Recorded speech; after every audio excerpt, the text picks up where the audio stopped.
Hi, this is Brad Linder with Liliputing, and this is an HP TouchPad tablet. It's a 9.7-inch tablet. It was released in 2011 and discontinued almost immediately, just a couple of months after it launched, because HP was not real pleased with the reception of the WebOS operating system and the tablet that it was selling, and so it discontinued it, sold off remaining inventory at a deep discount, and that encouraged a lot of people to start figuring out how they could get Google Android to run on it. And since then, we've seen developers port pretty much every major version of Android to run on the touchpad. So that includes the latest version, which as of November 24th, 2014, when I'm recording this video, is Android 5.0 Lollipop. So let's go ahead and show you that it is indeed running Lollipop. Now this is an early build. It was released on November 22nd in the XDA Developers Forum. It's based on something called Evervolve, which is a custom version of Android developed by Flintman, and posted again at the XDA Developers Forum.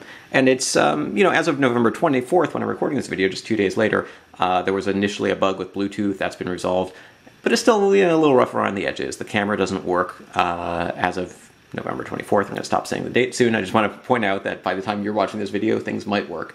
And it can be a little bit pokey. There are certain things that are a little bit slow. But we do have access to the new Recents menu.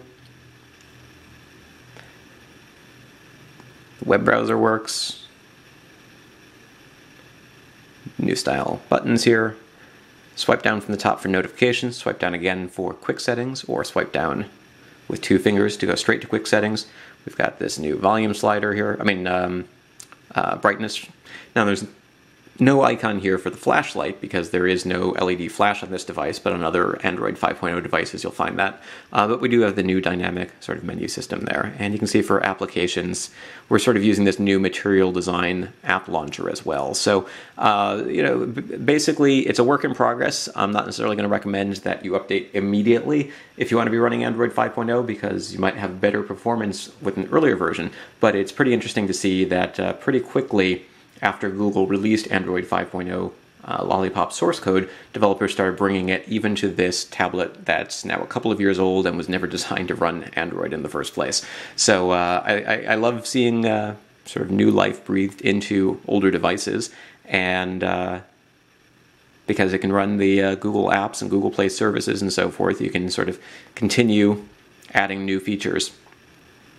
So that's a quick look at Android 5.0 running on the HP TouchPad. It's an early build. Performance, it's not great, but it's impressive to see that so far Google hasn't released a version of Android that won't run to some degree, at least, on this aging hardware. So the HP TouchPad lives to see another day. This is Brad Linder with Liliputing. You can find more details at liliputing.com.